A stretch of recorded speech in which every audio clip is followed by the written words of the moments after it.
തറാവീഹ് നിസ്കാരത്തിന് കുട്ടികൾ കൂടെയുള്ള സ്ത്രീകൾക്ക് പള്ളിയുടെ പുറത്ത് പ്രത്യേകം സൗകര്യം ഏർപ്പെടുത്തിയിട്ടുള്ള പള്ളികളിലാണ് ഞങ്ങൾ തറാവീഹിനും പോകാറുള്ളത്.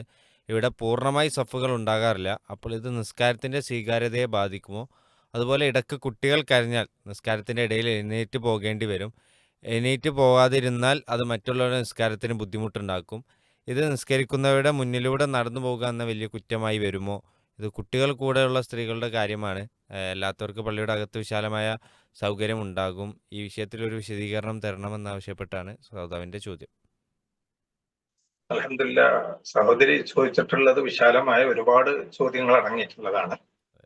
ഒന്ന്, പള്ളിയുടെ പുറത്ത് പ്രത്യേകമായി തയ്യാറാക്കപ്പെട്ടിട്ടുള്ള സ്ഥലം എന്ന് തന്നെ സ്ത്രീകൾക്ക് പ്രത്യേകമായിട്ടുള്ള സ്ഥലമാണ്. സാധാരണ അവിടെ നിസ്കരിക്കാനുള്ള സ്ഥലമാണ് എങ്കിൽ അവിടെ ഇമാമിന്റെ പോക്കുവരവുകൾ അവരറിയുന്നുണ്ടെങ്കിൽ അവർക്ക് ആ ജമാഅത്ത് കിട്ടും. രണ്ടാമത്, കുട്ടികളെ പള്ളിയിൽ കൊണ്ടുവരുന്നതുമായി ബന്ധപ്പെട്ട് നബി സല്ലല്ലാഹു അലൈഹി വസല്ലമയുടെ കാലത്ത് കുട്ടികളെ പള്ളിയിൽ കൊണ്ടുവന്നിരുന്നു.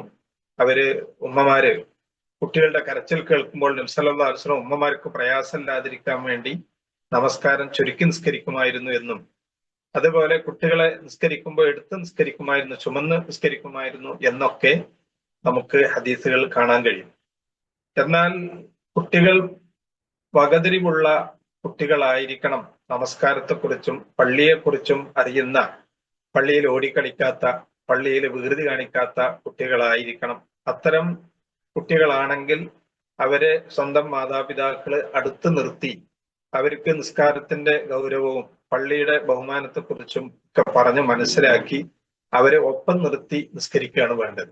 അതല്ലാതെ മറ്റുള്ളവരെ ആളുകൾക്ക് പ്രയാസം ഉണ്ടാക്കുന്ന രീതിയിൽ ഓടിക്കളിച്ചുകൊണ്ടും പള്ളിയിൽ ശബ്ദം ഉണ്ടാക്കിയും ഒക്കെ മറ്റുള്ളവരുടെ നിസ്കാരം കൂടി പ്രയാസപ്പെടുത്തുന്ന ഒരു രീതിക്ക് കുട്ടികളെ വിട്ടുകൂടാ എന്നാണ് സലഫുകളായ ഇമാം മാലിക് പോലുള്ള ഇമാമുകളൊക്കെ പറഞ്ഞ. അത്തരം വകതിരിവില്ലാത്ത, എന്നാൽ അനുസരണമില്ലാത്ത, പറഞ്ഞാലും കേൾക്കാത്ത കുട്ടികളാണെങ്കിൽ അത്തരം കുട്ടികളെ പള്ളിയിലേക്ക് കൊണ്ടുവരാതിരിക്കുകയാണ് വേണ്ടതെന്നാണ്.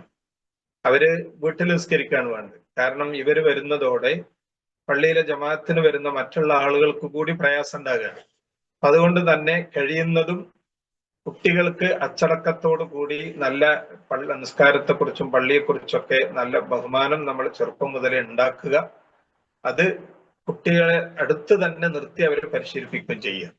ഇനി കുട്ടി കരയാണ് എന്നുണ്ടെങ്കിൽ നമ്മൾ കുട്ടിയെ എടുത്ത് ചുമന്ന് നിസ്കരിക്കുന്നതുകൊണ്ട് വിരോധമല്ല. നിസ്കരിക്കുമ്പോൾ തന്നെ കുട്ടിയെ എടുക്കാം, താഴെ വെക്കാം, സുജൂദ് പോകുമ്പോൾ താഴെ വെച്ചുകൊണ്ട് സുജൂദ് പോവുക, അതൊക്കെ അനുവദനീയമായ കാര്യങ്ങളാണ്. എന്നാൽ കുട്ടി കുറെ ദൂരത്ത് ഓടിക്കളിക്കുന്ന കുട്ടിയെ അല്ലെങ്കിൽ കരയുന്ന കുട്ടിനെ നിസ്കാരം മുറിച്ചുകൊണ്ട് നമ്മൾ അവിടെ പോയി ആ കുട്ടിയെ എടുത്തു വരുമ്പോൾ നിസ്കാരം നഷ്ടപ്പെടും. അത്തരം കൂടുതൽ ചലനങ്ങൾ നിസ്കാരത്തിൽ ഉണ്ടാവാൻ പാടില്ല. മഅ്മൂമുകളുടെ മുന്നിലൂടെ നടക്കുന്നത് കൊണ്ട് വിരോധമൊന്നും ഇല്ലെങ്കിലും, കാരണം ഇമാമിന്റെ മറയാണ് അവിടെ മറയായിട്ട് പരിഗണിക്കേണ്ടത്. എന്നാൽ ഇവിടെ നമ്മൾ കുട്ടികളെ കൊണ്ടുവരുമ്പോൾ അവിടെ പ്രധാനമായിട്ടും മറ്റുള്ളവരുടെ നിസ്കാരത്തിനെ ബാധിക്കുന്ന രീതിയിലുള്ള ശബ്ദ കോലാഹലങ്ങൾ ഉണ്ടാക്കുന്നതിനെ വളരെയധികം ഗൗരവത്തിലെടുക്കണം. അത്രയും പ്രയാസം പെട്ടുകൊണ്ട് ഒരു പള്ളിയിൽ വരേണ്ടതില്ല എന്നാണ് നമുക്ക് ഇമാം മാലിക്കിനൊക്കെ റഹ്മത്തുള്ളാഹി പോലുള്ള പണ്ഡിതന്മാർ, ഷെയ്ഖ് ഇബ്നു ഉസൈമീൻ പോലുള്ള പണ്ഡിതന്മാരൊക്കെ പറഞ്ഞ ആ അടിസ്ഥാനത്തിൽ അതായിരിക്കും ഏറ്റവും ഉത്തമം. കാരണം അത് നന്മയേക്കാൾ കൂടുതൽ ഷർറാണ് ഉണ്ടാകുക എന്നുള്ളതാണ്. മാത്രമല്ല, 7 വയസ്സ് തികഞ്ഞ കുട്ടികൾ ആണ് എന്ത് ചെയ്യേണ്ടത്, നിസ്കരിക്കാൻ അവരെ കൊണ്ടുവരേണ്ടതും അവരെ പഠിപ്പിക്കേണ്ടതും ശീലിപ്പിക്കേണ്ടതും.